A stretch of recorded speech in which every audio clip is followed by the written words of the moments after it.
నమస్కారం. మా Gulf news కి స్వాగతం. ప్రతిరోజు 6 దేశాల తాజా వార్తలు మీకు అందించబడుతున్నాయి. యూకే నుండి ఇండియాకు వెళుతుండగా దోహాలో స్ట్రోక్ గురైన వృద్ధ భారతీయ ప్రయాణికుడు కోలుకున్నాడు. హమద్ మెడికల్ కార్పొరేషన్ లో అత్యవసర వైద్య సంరక్షణ తర్వాత సురక్షితంగా భారత్ కు తరలించారు. ఈ విషయాన్ని ఖతార్లోని భారత రాయబార కార్యాలయం సోషల్ మీడియా పోస్టులో తెలిపింది. ఈ సందర్భంగా ప్రయాణికుడి అల్లుడు రాయబార కార్యాలయం అధికారులకు కృతజ్ఞతలు తెలిపారు. యూకే నుండి భారతదేశానికి వెళుతుండగా ఈ సంఘటన జరిగిందని తెలిపారు. తాము ఫిట్ టు ఫ్లై సర్టిఫికేట్ పొందే వరకు తమకు ఖతార్లోని ఇండియన్ కమ్యూనిటీ బెన్వెలెంట్ ఫోరం వారు అండగా నిలిచారని అన్నారు. ఈ మానవతా కార్యక్రమంలో భాగంగా సహకరించిన అన్ని వర్గాలకు ఇండియన్ ఎంబసీ కృతజ్ఞతలు తెలిపింది.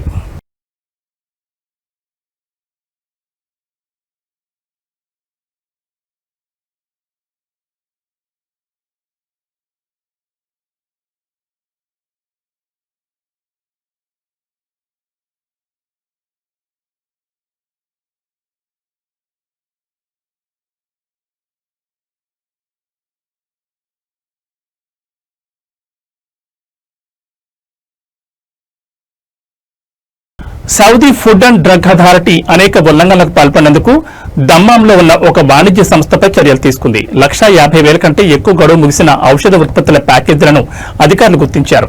వీటిని మార్కెట్లోకి ప్రవేశపెట్టే ముందు అధికారులు స్వాధీనం చేసుకున్నారు. సదరు సంస్థను ఎస్ఎఫ్డీఏ పబ్లిక్ ప్రాసిక్యూషన్స్ కు రిఫర్ చేసింది. సౌదీ ఫార్మాస్యూటికల్ మరియు హెర్బల్ ఎస్టాబ్లిష్మెంట్స్ మరియు ప్రిపరేషన్స్ చట్టంలో నిబంధనల ప్రకారం 10 సంవత్సరాల వరకు జైలు శిక్ష లేదా ఎస్ఆర్ 10 మిలియన్ల వరకు జరిమానా విధించవచ్చు లేదా 2 శిక్షలను ఒకేసారి అమలు చేయొచ్చు. సౌదీ మార్కెట్లలో ఫార్మా ఉత్పత్తుల నాణ్యతను పెంచడానికి చట్టాలను కఠినంగా అమలు చేస్తున్నట్లు డ్రగ్ అథారిటీ అధికారులు తెలిపారు. ప్రజారోగ్యాన్ని కాపాడడానికి ఏమైనా ఉల్లంఘనలను 1999 నంబర్కు కాల్ చేసి నివేదించి సహకరించాలని డ్రగ్ అథారిటీ పిలుపునిచ్చింది.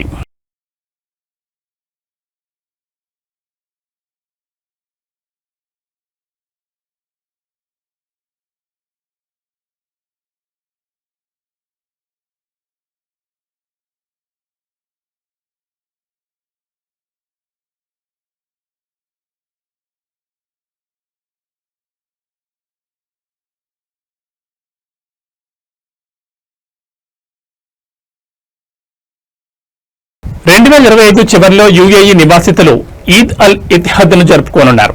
పబ్లిక్ హాలిడే సమయంలో 2 వీకెండ్లను చేర్చడం ద్వారా నివాసితులు 9 రోజుల పాటు సెలవులను పొందొచ్చని అధికారులు తెలిపారు. కాగా డిసెంబర్లో ఈద్ అల్ ఇతిహాద్ సెలవులు, క్రిస్మస్ మరియు నూతన సంవత్సర సెలవుల కారణంగా విమాన ఛార్జీలు గరిష్ట స్థాయికి చేరుకుంటాయని తెలిపారు. డిసెంబర్ సెలవుల సీజన్లో ప్రయాణించే వారు ఇప్పుడే విమాన టికెట్లను బుక్ చేసుకోవాలని ట్రావెల్ ఏజెంట్లు చెబుతున్నారు. సీజన్లో విమాన ఛార్జీలు 50% వరకు పెరగొచ్చని తెలిపారు. ఇప్పుడు బుక్ చేసుకునే ప్రయాణికులు నవంబర్ చివరి వరకు వేచి ఉండే వారితో పోలిస్తే 30% నుండి 40% వరకు ఆదా చేసుకోవచ్చని ముసాఫిర్.com సిఓఓ రషీష్ బాబు సూచించారు. ప్రస్తుతం దుబాయ్ నుండి వచ్చే రౌండ్ ట్రిప్ ఛార్జీలు కీలకమైన అంతర్జాతీయ మార్గాల్లో పోటీదారులను చూపిస్తున్నాయని తెలిపారు. సాధారణంగా అంతర్జాతీయ ప్రయాణాలకు 6 నుండి 8 వారాల ముందుగానే బుకింగ్ విండో ఉంటుందని Cleartrip Arabia chief business officer Sameer Bagul తెలిపారు. డిమాండ్ పెరిగి కొద్ది ఛార్జీలు పెరుగుతాయని అన్నారు. కాగా డిసెంబర్ నెలకు సంబంధించి ప్రయాణ హడావిడి ప్రారంభమైందని తెలిపారు. ఇప్పటికే కొన్ని రూట్లలో విమాన ఛార్జీలను పెంచి చూపిస్తున్నారని పేర్కొన్నారు. కాబట్టి రాబోయే సెలవులను ఆస్వాదించడానికి ఇప్పుడే ఫ్లైట్ టికెట్లను బుక్ చేసుకోవడం ద్వారా 50% వరకు ఆదా చేసుకోవచ్చని ట్రావెల్ రంగ నిపుణులు చెబుతున్నారు.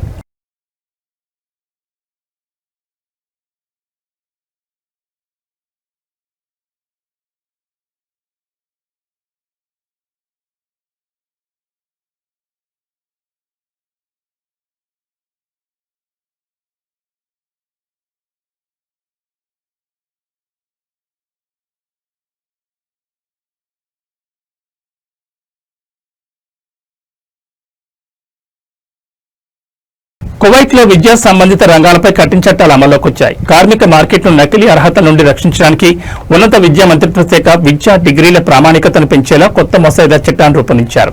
ప్రతిపాదిత చట్టం ప్రకారం ఉల్లంఘించిన వారికి కఠినమైన శిక్షలను అమలు చేయనున్నారు. 5 సంవత్సరాల వరకు జైలు శిక్ష, 10,000 కువైట్ దిర్హాముల వరకు జరిమానా విధించనున్నారు. ఇక ఫేక్ డిగ్రీలను ఉపయోగించడం లేదా ఆమోదించడం వంటి వాటిల్లో పాల్గొన్నట్లు తేలిన ఉద్యోగులను విధులు, జైలు శిక్ష, జరిమానాతో పాటు శాశ్వతంగా విధుల నుంచి తొలగిస్తారు. కొత్తగా ఉద్యోగాల కోసం వచ్చిన డిగ్రీ సంబంధిత సర్టిఫికెట్లను ఉన్నత విద్యా మంత్రిత్వ శాఖకు సమర్పించాల్సి ఉంటుందని అధికారులు తెలిపారు. వారి దరఖాస్తులు ప్రాసెస్ లో ఉన్న సమయంలో వారు 1 సంవత్సరం వరకు తాత్కాలికంగా పనిచేసే అవకాశాన్ని కల్పించారు. విద్యా సమగ్రతను బలోపేతం చేయడానికి, అర్హతల విశ్వసనీయతను నిలబెట్టడానికి కువైట్ ప్రభుత్వం తీసుకొచ్చిన ఈ చట్టం ఒక ప్రధాన అడుగుగా భావిస్తున్నారు.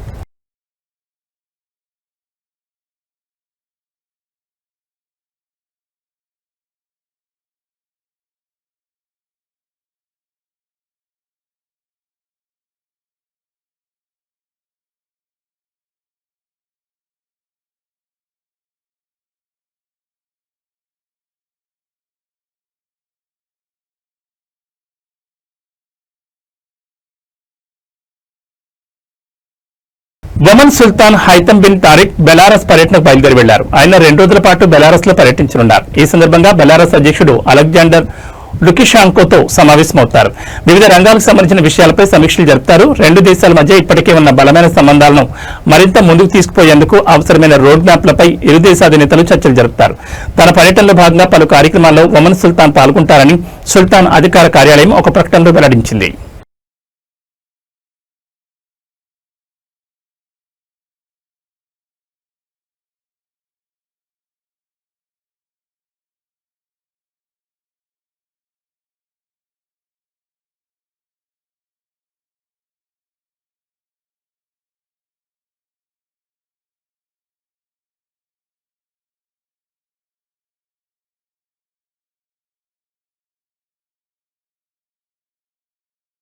బహ్రెయిన్ లో తన పదవీకాలం పూర్తయిన సందర్భంగా అల్ సఖీర్ ప్యాలెస్ లో US naval forces central command commander vice admiral George Wikoff Bahrain king Ahmad bin Isa Al ఖలీఫాను మర్యాదపూర్వకంగా కలుసుకున్నారు.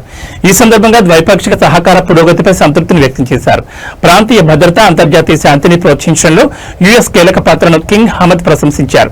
బహ్రెయిన్ యుఎస్ రక్షణ సంబంధాలను బలోపేతం చేయడంలో వైస్ అడ్మిరల్ జార్జ్ వికాఫ్ చేసిన కృషికి గుర్తింపుగా ఆయనకు ఆర్డర్ ఆఫ్ బహ్రెయిన్ అవార్డును ప్రదానం చేశారు.